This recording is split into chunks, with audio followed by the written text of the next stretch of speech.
आलमीन वस्सलातु वस्सलाम अला सय्यिदिल अंबिया वल मुरसलीन व अला आलिहि अस्हाबिहि अजमईन अम्मा बाद अऊज़ु बिल्लाहि मिनश शैतानिर रजीम बिस्मिल्लाहिर रहमानिर रहीम।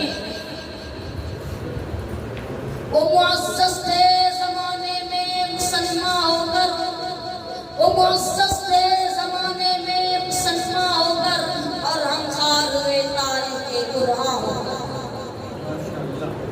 मुहर्रम बुजुर्गों और दोस्तों, आज मेरी गुफ्तगू का मौज़ू मुसलमानों की तबाही और इसका इलाज है। आइए इस मौज़ू के तहत हम अपनी शानदार नमाज पर एक नजर डालकर मुस्तक़बिल की तामीर व तरक्की के सामान तलाश करें। कुरान करीम में रब्बे ज़ुल जलाल का इरशाद है, व अंतुमुल आलऊना इन कुंतुम मुमिनीन, तुम ही सरबुलंद होंगे अगर तुम मोमिन हो। इरशाद बारी हमारी पूरी तारीख का इख्तिसार है और उसी में हमारी तरक्की का राज मुस्तर है। तारीख के सैकड़ों वाक़यात ये बताने के लिए काफी है कि जब भी हमारा रिश्ता अल्लाह और उसके दिन से मजबूत रहा, सरबुलंदी और कामयाबी ने हमारे कदम छुए, और जब भी कभी इस रिश्ते में किसी किस्म की कमजोरी आई, हम इज्जत और वफात के आसमान से जिल्लत और पश्ती के गाल में जा गिरे। तारीख हमारे सामने जंग बदर की मिसाल पेश करती है।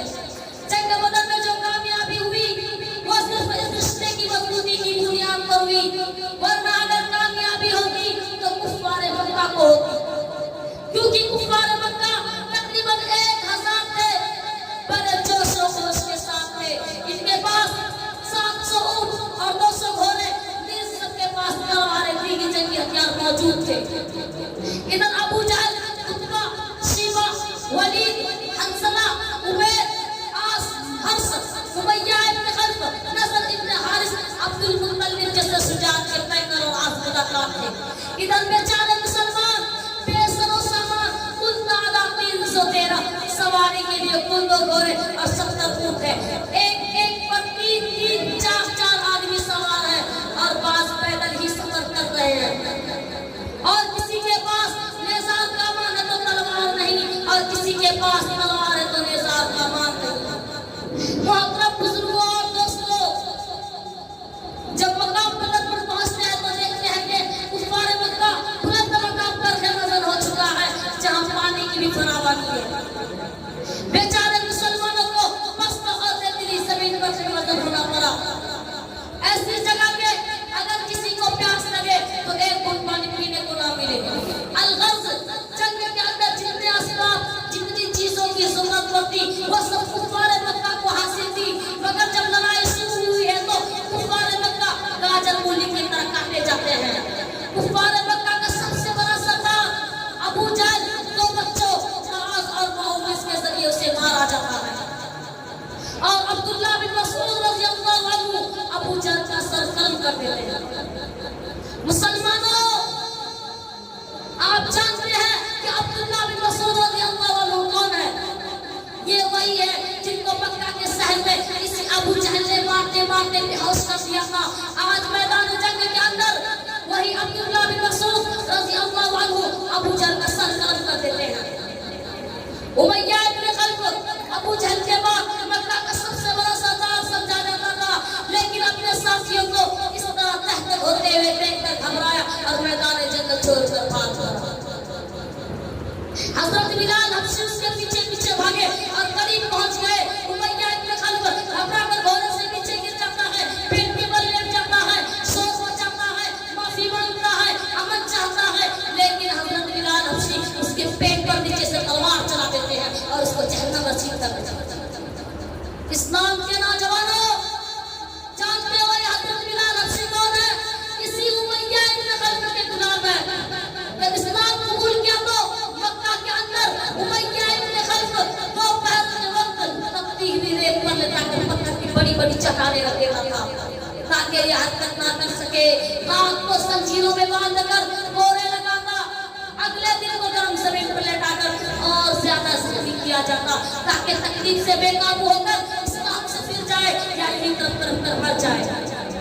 पैरों में रस्सी बांधकर मक्के की गलियों में घसीटा जाता था, तरह तरह के अज़ियतें और तकलीफ पहुंचाई जाती है, यहाँ तक के तकलीफ देने वाले थक जाते हैं, उकता जाते हैं। कभी उमय्या इब्न खल्फ का नंबर आता है, कभी अबू जहल का नंबर आता है, तो कभी औरों का नंबर आता है। मुसलमानों, वो कौन सी चीज थी जिसने गुलाम को गालिब और आका को मगलूब कर दिया? सब फरमाया अल्लाह तबारक व तआला ने, वो तुमुल आलम इन कुंतुम मुमिनीन, कि तुम ही सरबुलंद होंगे बशर्ते कि तुम सच्चे पक्के मुसलमान रहे। इसी तरह दूसरे कुफार मक्का अपने साथियों को मकतूल होते हुए देखकर घबराया और मैदान जंग छोड़कर भागने लगे। 70 मकतूल हुए और 70 गिरफ्तार हुए और मुसलमानों को ऐसी फतह हासिल हुई, ऐसी फतह हासिल हुई जिसको तारीख फरोश नहीं कर सकती। लेकिन अफसोस, सब अफसोस, आज जहाँ भी देखिए, जिस तरफ देखिए, वहाँ मुसलमान को अपना तूफान में घिरे हुए नजर आते हैं। कहीं मुसलमानों की आबरू को पामाल किया जा रहा है, कहीं मुसलमान गुलामानी जिंदगी गुजार रहे हैं। हज़रत, आज हम और तुम उल्लूस को नहीं जानते, हालांकि उल्लूस एक वक्त मुसलमानों की सबसे बड़ी ताकत और हुकूमत थी। पूरी दुनिया में शौकत की शोहरत थी और वहाँ तकरीबन 750 साल मुसलमानों की हुकूमत रही। और आज वहाँ की हालत यह है कि एक मुसलमान के नाम लेने को नजर नहीं आता। मुसलमानों के ऊपर तबाही इस तरह आई कि न सिर्फ एक मुसलमानों को बेघर किया गया, बल्कि मुसलमानों का कत्ल आम भी हुआ, इज्जत व आबरू को पामाल किया गया, हजारों मुसलमानों को अपने मजहब छोड़ने पर मजबूर किया गया, जिंदा मुसलमानों को आग में जलाया गया, जिंदा मुसलमानों को जमीन के अंदर दफन कर दिया गया। यही वजह है कि आज वहाँ कोई कलमा पढ़ने वाला नजर नहीं आता। मुल्क बर्मा में मुसलमानों को बेघर किया गया, मुसलमानों को अपने मजहब छोड़ने पर मजबूर किया गया, और इसी पर बस नहीं, बल्कि इस मुल्क बर्मा में मुसलमानों का कत्ल आम भी हुआ, इज्जत को आबरू को पामाल किया गया, हजारों नौजवानों को कत्ल कर दिया गया, बेशुमार लोगों को शहीद कर दिया गया, मासूम बच्चों को इनकी मां की गोद से जुदा कर दिया गया। उलमा इकराम को सख्त से सख्त सजाएं दी गई, जबकि मुल्क बर्मा में मुसलमानों की बहुत बड़ी तादाद मौजूद थी। मोहतरम बुजुर्गों और दोस्तों, आप दूर न जाए, खुद अपने मुल्क को देखिए कि आज हमारे साथ क्या नहीं किया जा रहा है। कौन से ऐसे मजालिम हैं जिनको हम बर्दाश्त कर रहे हैं? हालांकि इस मुल्क के अंदर हमारी हुकूमत रही और आज हमारी हालत ये है कि हम इत्मीनान से जिंदगी नहीं गुजार सकते। कहीं हमारे कत्ल की तदबीरें सोची जाती है, कहीं हमें मुल्क से निकालने के लिए मंसूबे बनाए जाते हैं, कहीं हमें गैर मुल्की कहकर बदनाम किया जाता है। मुसलमानों, आज क्यों हमारी हालत ऐसी हो गई है? किसी शायर ने क्या ये खूब कहा है, सोई हुई कौमें जाग उठी बेदार मुसलमान सोता है, सोई हुई कौमें जाग उठी बेदार मुसलमान सोता है, कि हमारे कल्ब मोमिन अब जज्बा ईमान सोता है। उम्मत मुसलमान के धड़कते दिलों, आज पूरी दुनिया हमारे लिए वैश्यों पर बनियन की आमाज का बनी हुई है। हालांकि एक जमाना था कि हमें दुनिया की हर चीज सौंपी गई थी, जिस तरफ का नंबर आते थे पढ़ते और फेंकते थे।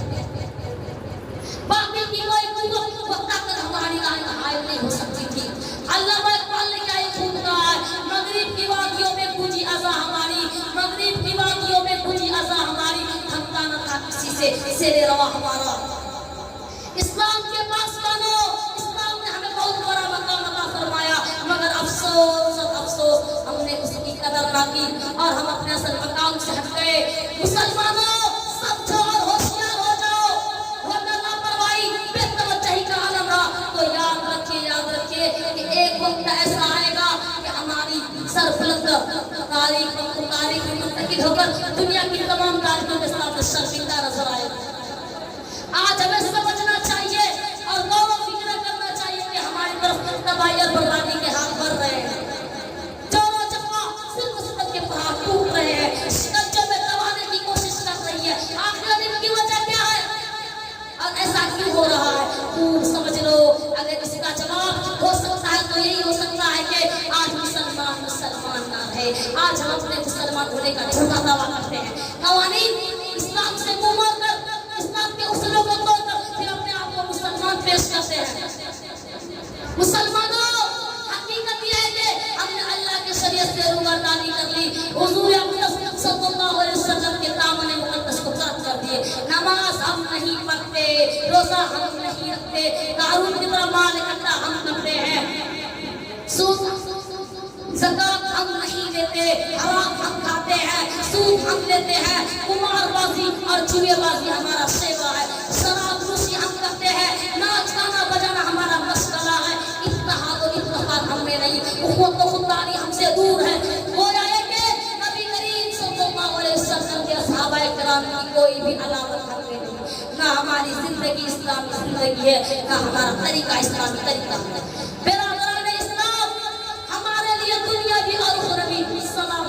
दोनों ही जरूरी है, जिसका तरीका यह है कि उस माबूद हक की परस्तिश करे जो हमारा रब और खालिक है, और ताजदार मदीना अहमद मुज्तबा मोहम्मद मुस्तफा जनाब मुहम्मद रसूलुल्लाह सल्लल्लाहु अलैहि वसल्लम की पैरवी करे, जो हम लोगों के वास्ते नबी आखिर ज़मां बनाकर मबरूस फरमाए गए।